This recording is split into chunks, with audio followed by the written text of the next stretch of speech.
Hola, ¿qué tal? Bienvenidos a Noticias Ourense. Hoy es viernes 28 de marzo y comenzamos este informativo repasando algunas de las noticias más importantes de la jornada. La madrugada de este domingo toca cambiar la hora. Les preguntamos a los ourensanos qué les parece y cómo lo viven. Por otra parte, 9 eólicos en la provincia que el Tribunal Superior de Xustiza de Galicia había vetado recobran su vialidad.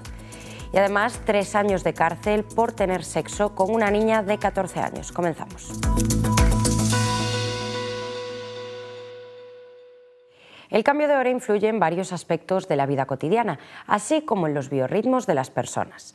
Hoy preguntamos cómo nos afecta personalmente.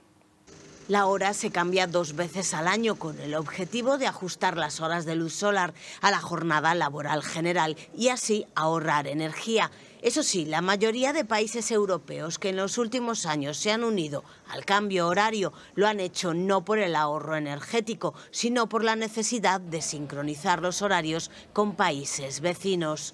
Este fin de semana la hora se adelantará, pasando al horario de verano. Así, en la noche del sábado al domingo, a las 2 serán las 3. Como consecuencia, ese día perderemos una hora. Únicamente las primeras semanas para dormir te tienes que adaptar al nuevo horario, pero por lo demás no me da igual, la verdad, ese tema. Ellos dicen que supone un ahorro energético, los que entienden dicen que supone un ahorro energético, supongo que será verdad, yo no sé. Si supone un ahorro energético está bien, si no, es una tontería. Sí, penso que é un recurso útil, a pesar de que, bueno, no inverno costa bastante máis madrugar, porque é moito máis noite, pero penso que sí, que está bastante ben. Aunque hay quienes no lo notan fisiológicamente, el cambio de hora sí influye en varios aspectos de la vida cotidiana, como el sueño o el apetito. Este factor está relacionado con el reloj biológico de cada uno y afecta sobre todo a aquellas personas que llevan una rutina muy marcada. Insomnio, falta de concentración, irritabilidad, cansancio son algunas de las consecuencias en los días posteriores. Yo no la cambiaría, porque creo que la costumbre es más importante que la novedad en este tipo de cosas. O sea, el cuerpo tiene unas horas para dormir, para trabajar, para descansar, etc. Y si tú tienes un horario establecido, al principio por lo menos, no sé si después tiene efecto biológico, pero en principio eso es un cambio brusco y no me apetece hacer cambios bruscos. Creo que no, la verdad no le veo mucho, creo que es más una cuestión para, bueno, el arreglo de empresas, horario de trabajadores y demás, pero creo que efectivamente no tendría mucho cambio. Los primeros días sí, me cuesta mucho pues adaptarme realmente con esa diferencia de horario, sí.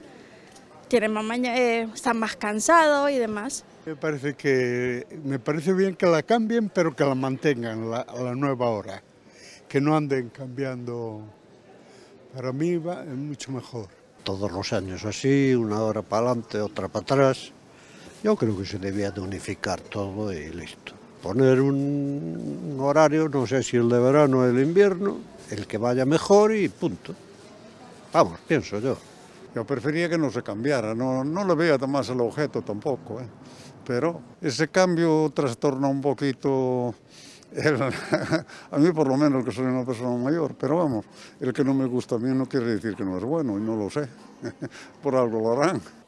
Recuperaremos el horario de invierno el último domingo del mes de octubre. Este año será el día 26. Esa noche habrá que retrasar el reloj de nuevo una hora y a las 3 serán las 2. Es decir, dormiremos una hora más. 9 eólicos en la provincia que el Tribunal Superior de Xustiza de Galicia había vetado recobran su viabilidad. El Tribunal Supremo avala la tramitación ambiental de la Xunta de Galicia, permitiendo reactivar 64 parques eólicos paralizados, incluidos 9 en Ourense. El Tribunal Supremo se ha pronunciado por 4ª vez sobre la tramitación ambiental de la Xunta de Galicia a la hora de aceptar proyectos eólicos, corrigiendo así al Tribunal Superior de Xustiza de Galicia, lo que abre la puerta a reactivar hasta 9 parques eólicos paralizados a lo largo del último año por el Alto Tribunal gallego. En 4 sentencias, el Tribunal Superior reconoce que las resoluciones de la Xunta de Galicia se ajustaron al derecho a la hora de evaluar el impacto ambiental, un punto que hasta ahora había anulado el Tribunal Autonómico. Esto permitirá ahora revisar el bloqueo de 64 proyectos eólicos paralizados en Galicia, de los cuales 9 se encuentran en suelo ourensano, principalmente en la zona oriental de la provincia y en la comarca de Carballiño, algunos de los cuales afectan también a las provincias de Lugo y Pontevedra. Por un lado, mientras el Alto Tribunal gallego concluía en su día que se produjo una indebida fragmentación de la evaluación ambiental por compartir alguno de los parques, infraestructuras y conexiones con otros dos, el Supremo sentencia que eso no implica que se deba considerar la existencia de un único proyecto. Otra cuestión que generó controversia es la reducción a la mitad del periodo de información pública en el proceso de evaluación ambiental, de 30 a 15 días. Mientras el Tribunal Superior de Xustiza de Galicia argumentaba que vulnera la directiva comunitaria, el Alto Tribunal Estatal sostiene que no es así. Por otra parte, los magistrados gallegos interpretaron que la directiva de la Unión Europea obliga a las administraciones a contar con todos los informes sectoriales antes de someter un proyecto a información pública. En cambio, el Supremo resuelve que no hay marco normativo que lo imponga. 3 años de cárcel por tener sexo con una niña de 14 años. El acusado reconoció la relación, pero aseguró que no era conocedor de la edad de la menor. La Audiencia Provincial ha condenado a un joven a 3 años de prisión por mantener relaciones sexuales con una niña de 14 años cuando él tenía 28. Ambos mantuvieron una relación sentimental entre diciembre de 2018 y enero de 2019 y el 5 de enero tuvieron un encuentro sexual consentido en el que hubo penetración vaginal. El propio acusado admitió en el juicio, que se celebró a puerta cerrada, que hubo relación sexual, pero afirmó que él no conocía la edad de la víctima, pero el tribunal no se cree esa versión, asegurando que ha resultado debidamente acreditado que la edad de la menor era conocida por él, o al menos no se cercioró de tal extremo, contando con los medios necesarios para ello, según indica la sentencia. Para llegar a la conclusión, los magistrados tienen en cuenta, en primer lugar, la declaración de la víctima, que explicó que el acusado sí que conocía la edad que tenía, porque ella misma se lo había dicho. También relatan que el hermano del acusado pertenecía a la misma pandilla de la menor y cuenta con una edad similar a ella. Además, llamó la atención de los magistrados que las conversaciones entre acusado y víctima dejan patente que él le dijo que la relación debería quedar entre ellos. La defensa planteó en el juicio que su cliente presentaba un retraso madurativo que fue reconocido en 2003. Sin embargo, los jueces indican que en la revisión que se hizo en 2005, este ya no consta. Tampoco fue advertido por los médicos forenses que lo analizaron. Muere a los 89 años Olegario Vázquez Raña, símbolo en México del éxito de la emigración gallega. Don Olegario Vázquez Raña. Olegario Vázquez Raña, reconocido empresario y exdeportista olímpico, ha fallecido a los 89 años en la Ciudad de México. Nacido el 10 de diciembre de 1935 en la colonia Guerrero de la Ciudad de México, fue hijo de Venancio Vázquez, un minero y comerciante español, y María Raña. Desde temprana edad trabajó en la tienda de radios de su padre, lo que marcó el inicio de su exitosa carrera empresarial. Junto con sus hermanos fundó Hermanos Vázquez, una cadena pionera a la venta de tecnología y electrodomésticos mediante esquemas de crédito accesibles. Posteriormente, en los años 80, creó el Grupo Empresarial Ángeles, un conglomerado con presencia en salud, finanzas, medios, infraestructura y turismo. Entre sus principales empresas destacan los Hospitales Ángeles, la cadena de hoteles Camino Real, el grupo financiero Multiva y Grupo Imagen, que incluye a Canal 3, Excelsior y Excelsior TV. En noviembre de 2024, Vázquez Raña recibió el Premio Ourensanía 2024 en reconocimiento a su especial vinculación con Ourense. En su emotivo discurso expresó: "Lo recibo con el corazón abierto, es la tierra de mis papás". Este galardón destacó su contribución y relación especial con la región, así como su destacada trayectoria empresarial y repercusión internacional.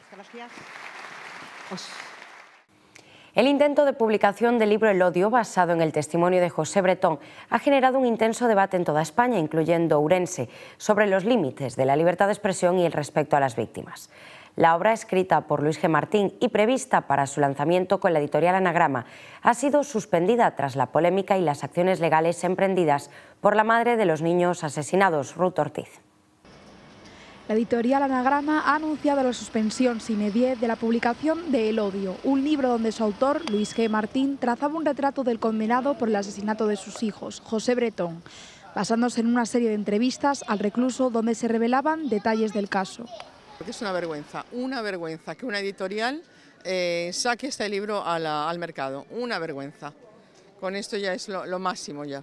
Es un asesino, ¿cómo se puede asesinar unos hijos? No. Un asesino puede hacer un libro si quiere, pero no creo que se reciba muy bien para el público. Es como si Jeffrey Dahmer hace un libro, o sea, sería interesante saberlo, sí, pero es algo bastante crudo de tomar. Yo no lo leería porque si ha cometido esos crímenes, pues jolín, me parece raro y no me parece justo tampoco, porque también la experiencia de la madre, pues no creo que le haga gracia que se publique la historia de cómo mataron a sus hijos, no me parecería muy turbio. Un delincuente como es él, un agresor, obviamente no se le debería de dar tanta publicidad, sobre todo cuando intentó aplicar violencia vicaria y causó un gran daño psicológico y físico a lo que eran sus hijos, que supuestamente los debería de querer, y a su expareja. Así que cuanto más oculto esté su figura, sobre todo en un momento donde ahora parece que se quiere negar sobre todo la violencia de género, sobre todo a la gente joven, pues tal vez hay que recalcar más cómo de delincuente es él que a exculparse con libros e intentar remediar su pecado. Porque al final la madre de los niños no tiene por qué saber ni ver que ese libro se publica. Por otro lado, algunos defienden el derecho del escritor a tratar cualquier tema desde un punto de vista literario. Sin embargo, otros solo defienden este derecho si el asesino no se llevase ningún tipo de beneficio. Sí, estaría aceptado que permite el libro porque estamos en un país libre de expresión y lo veo permitido, claro, ¿por qué no? Claro que no me parece correcto porque lo están privando de expresar su versión de los hechos, que también es aceptable, ¿no? Conocer también la otra cara de la moneda. Creo que si él va a sacar tajada de este tema, yo creo que no debería, ¿no? Y si no va a sacar tajada, pues puede contar su historia, porque todo el mundo es libre de hacerlo. Pero yo creo que me parece un poco, no sé, ¿cómo diría yo? Incorrecto, ¿no? Por decirlo de alguna manera. El director de cine etnográfico Eugenio Monesma repasó en el Foro La Región sus más de 40 años documentando oficios. Eugenio Monesma es una de esas personas que desprenden pasión por lo que hacen. Basta con escucharla hablar de su oficio para darse cuenta. No en vano, con 30 años y la vida encaminada con un empleo a una empresa de fabricación de maquinaria agrícola, decidió dejarlo todo por amor al arte. Hoy, 40 años después, el especialista en cine etnográfico cuenta con más de 3.000 documentales a sus espaldas, en los que da voz a los oficios más tradicionales de toda la geografía española. De todo este proceso hizo repaso en el Foro La Región. Nunca hacía un guión previo, porque claro, yo no sé cómo se hace una carbonera o cómo se hace un horno de cal, entonces con ellos lo que hacía era un guión previo, ellos me explicaban cómo se hacía, pero luego era esa convivencia, ese estar con ellos todas las horas del día y todas las horas de la noche y convivir para extraer toda esa información que necesitaba para el documental. Eso es el conocimiento del proceso a grabar. Y luego la organización de los recursos, eran unos recursos en aquel tiempo, pues los que sois de la profesión sabéis que primero eran los Sumatic aquellos, bueno, Super 8, 16 milímetros, luego eran los Sumatic que pesaban un montón, luego ya pasábamos al Betacam, que era un poco más ligero y permitía más grabación, y ahora pues ya es ahora con estos microchips que ya grabas ahí 8 horas en un... tienes con una batería puedes tirar mucho. Más de 3.000 documentales dan para mucho, y es que las temáticas que abordó Eugenio Monesma cubren todos los puntos del territorio español. En la parte final de su ponencia dio cuenta de sus planes de futuro y los trabajos en los que se encuentra inmerso a día de hoy. Escolares de toda a comarca do Carballiño reuníronse hoxe para celebrar o Día da Poesía a Árbore e Auga na Insoa dos Poetas. Castelao foi hoxe o protagonista da celebración do Día da Poesía a Árbore e Auga.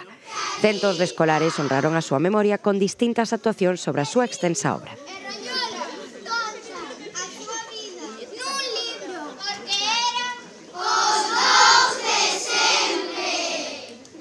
Os rapaces teñen claro que desta forma da que mellor aprenden.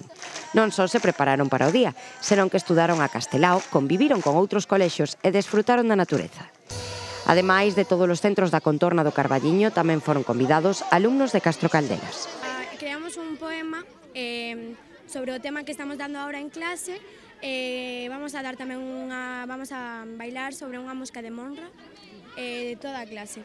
O fixemos porque ahora en clase estamos dando sobre as sílabas, pois decidimos facerlo sobre así.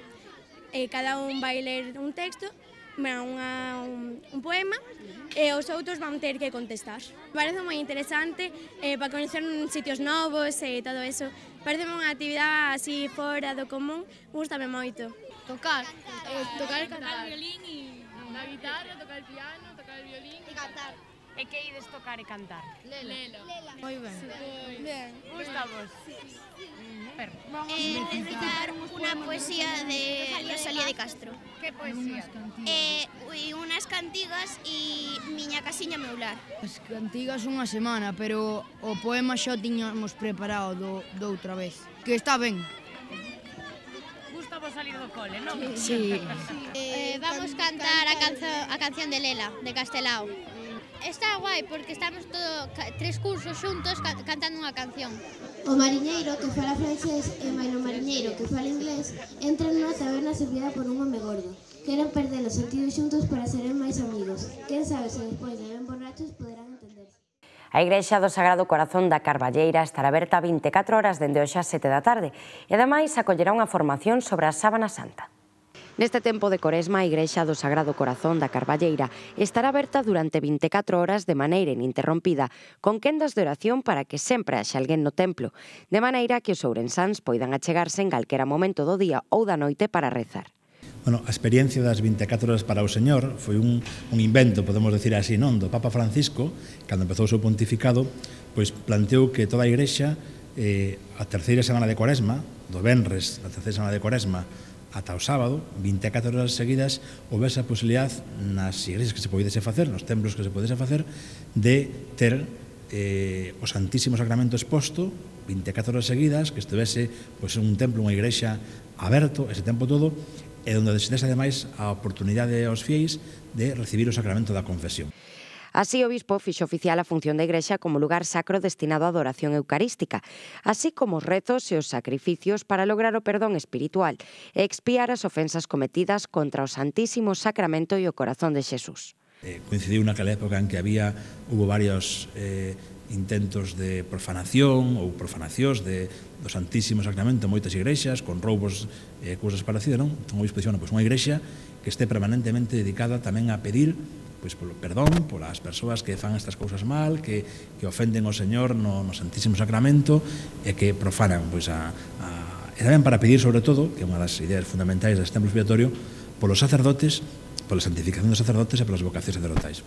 Como novidade, ofrecerase unha xornada de formación e oración ao redor da Paixón segundo a Sábana Santa, que nos van a acompañar unhas persoas que están difundindo por toda España ao longo do ano o que ten que ver coa Sábana Santa, non, de Turín, non? Sabemos que é unha pieza, diríamos, unha reliquia, pois que temos fe, non? Pois moi importante da pasión do Señor. Eles van a explicar esta tarde de 6 a 7 nunha conferencia máis de tipo científico e físico, non? O que imparte un profesor de física, evidentemente, pois a realidade da Sábana Santa, que probas se le van feita a nivel científico, que resultado dan esas probas, todo o que ten que ver do estudio da Sábana Santa, non? E mañá pola tarde tamén, a segunda parte desta diríamos, conferencia ou desta formación sobre a Sábana Santa é máis en tipo oracional, non? Tamén de 6 a 7, o Santísimo Sacramento exposto na igrexa, van a dar a segunda parte desta formación, diríamos, sobre a Sábana Santa, que é máis en clave de oración, non? En clave oracional.